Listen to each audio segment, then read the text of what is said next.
they would go out to dinner with their wives, they would find they would eat their food really fast because they were constantly like that. Yeah. But I don't know. I'm sure lots of jobs have that buzz as well. I'm sure. Yeah, I mean, performing, that kind of thing. something that's become clear to me is, there's an expression, if you want to succeed in life, you have to work hard. It's all about hard work. And I agree, you probably won't achieve any goal or objective if you don't put in a certain amount of hard work, but I'm starting to understand it's more about working smart, like in applying your leverage at specific leverage, or applying your powers and your mental capacities at specific leverage points. Because one of the things you have to remember is that many people work hard their whole lives and have nothing to show for it. Yeah.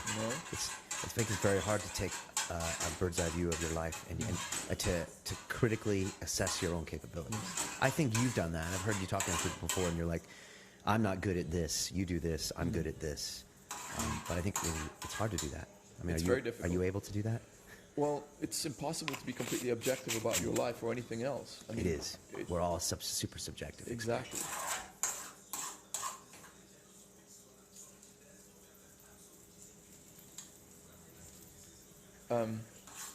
I mean,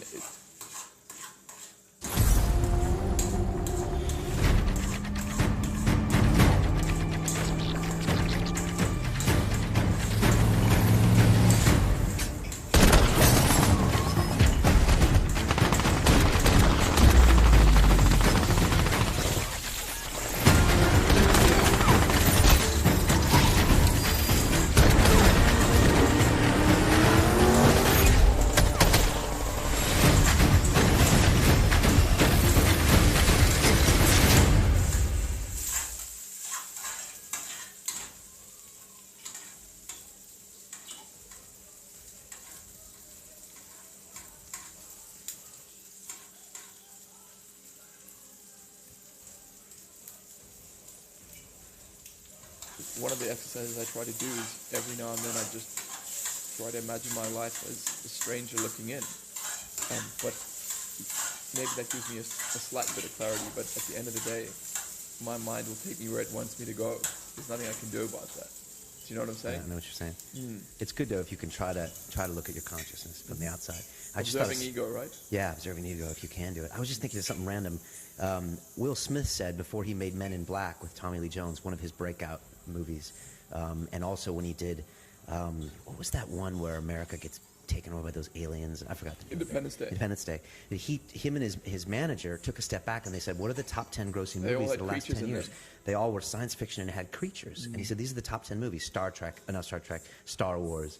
And he's like, so he's going to make a movie based on that. I mean, if there's ever a good example of taking a macro perspective and looking at his career, that's smart. I've had a thought recently that, I had this erroneous belief or perspective that business and creativity were diametrically opposed paradigms. And now I'm starting to realize that that's not the case. Some of the most creatively intelligent people I know are businessmen. And the way to make profit, or the way to provide a good or service that people want, is to think creatively and think out the box and find areas that haven't been, I don't want to say extracted, but haven't been utilized, or find strategies that haven't been utilized. And I think that's what I'd like to do. And I'm starting to get more and more focused on my own businesses, and I'm enjoying the creative process of that. It's like one of the ultimate creative places, because there's no canvas and there's almost no history of artists you have to kind of mimic, and you kind of can do your own thing. I think Andy Warhol even once said, a profitable business is a beautiful work of art, And if you think of Andy Warhol, he's known for all of his pieces of art, but he had a place in New York City called the Factory, where he literally cranked out all those paintings you see of like Mao, Queen Elizabeth, those, and he literally cranked them out and sold them for like crazy money, and he was probably the ultimate capitalist as an artist. I didn't know that about Andy Warhol. He's a fascinating guy. That's a really cool quote. So what did he say? I have to Google it. It's something like, I guess something like not a profitable business, but something like a good business is a work of art. Something like that. You see, because in my mind, for the longest time, I associated business with accountants and I think most people do. Do you know what I mean? And Yeah. that's probably why I didn't put much focus on it during my 20s, is because I didn't like the idea of that. But now I'm starting to understand that you can be a pretty well-rounded and interesting person and a businessman. And Starting a business is very hard. It is. I mean, they say it's 90% of all small businesses fail, or all I've heard startups fail. that statistic has been proven false. Really? Yeah. From everything I've seen, it's pretty accurate. I've just seen so many people have a hard time trying to get into a business niche and trying to keep it. I mean, these days, a good example is the iPhone. Like, I remember 4 years ago when I bought my stereo system, or 5 years ago, 6 years ago, the guy tried to sell me a device so I could control everything wirelessly. And that was completely made redundant with the iPhone, because they give you these apps that are almost free. And I'm trying to think of how many businesses the iPhone took out, because all of a sudden now people have these touchscreen wireless devices in their pockets. And anyone else that had made this investment effort to try to provide that device in any form is now, it's now outdated and no longer relevant. Yeah. On the subject of technology, there's a concept, I'm not sure if you're familiar with it, it's called the singularity. Do you know anything about that? No, So, but I'd like to. yeah, if I'm not mistaken, it was first coined by the futurist Ray Kurzweil, and the singularity refers to a point in history whereby we will create artificial intelligence that will be able to create an intelligence smarter than itself, kind of like in Terminator 2, like Skynet. Okay, all right. And apparently, the interesting thing about it is all the cultural models break down when you get to the point of the singularity. The same way all the models in physics break down when you try to describe black holes. It's just so far beyond anything the existing model can cope with. Wow. So yeah, I don't understand black holes.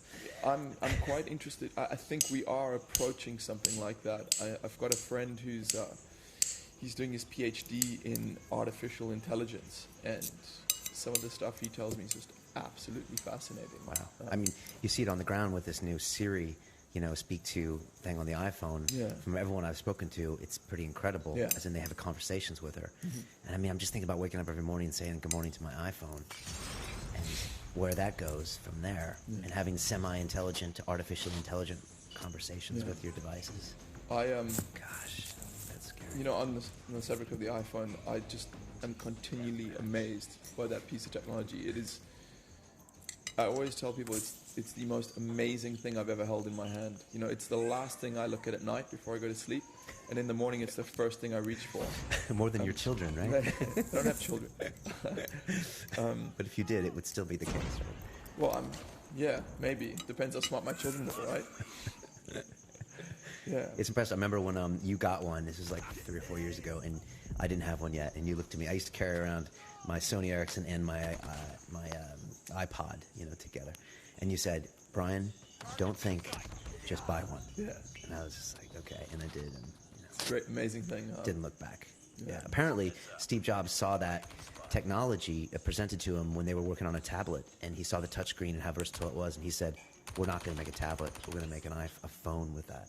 Because his brain saw that there would be so much more applications on a phone first. Wow. Man, I couldn't have made that call. Like, make the tablet. Yeah, I'm not sure. I'm not entirely sold on tablet computing. Have you played with an iPad? Yeah, I play with an iPad. It's kind of cool. I don't know that it can do anything that my laptop can't do, and I know there's a lot of things it can't do that my laptop can. Yeah. So, and there's a little big brother there. There's no torrents. You can't download certain things. Yeah. It kind of keeps. Speaking of torrents, what's your take on downloading music and movies illegally from the internet? I don't favor it.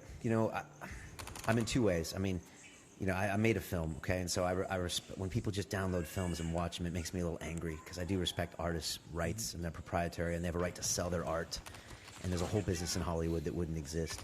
I think the porn industry has been killed from illegal downloads. I think they still make a lot of money. But I'm against it. At the same time, if the artist can't provide it to me in a way where I can pay something for it and get it, then I'm the first one to download it. I get you. And there was an article that came out a year or two ago, and it was something like better than free, with something like that, saying that the user will actually pay for content if you put it in a right form or in the right platform. They're happy to pay for it. For example, I'm happy to go onto iTunes and pay £4 for a movie if I know it's going to be crisp and clear and everything, as opposed to taking a random chance with a torrent where you don't know what it is. Or say an artist has an album and they sign 50 limited versions of, a consumer might pay to have something like that. So I think it's the artist's responsibility to make that content better or on demand. What do you think? You know, it's a tough one. I do respect all the effort that goes into producing film and music and television. I really do. Music's got killed. Yeah, the thing is, you know, if you think about a rock star, right, or the music industry in general, they've been raping the consumer for years. You know, like the reason you pay 15 quid for a CD is so that Or used to. Yeah, or used to, is so that music industry execs can throw these wild, expensive parties and snort coke off. I don't know, whatever. They're corporations. They're trying to make money. So, you know, and that's fine, but if you look at the way the model's changed now artists are making most of their money off live tours, you know, and I think that's great. I think that's a way that piracy is actually, it's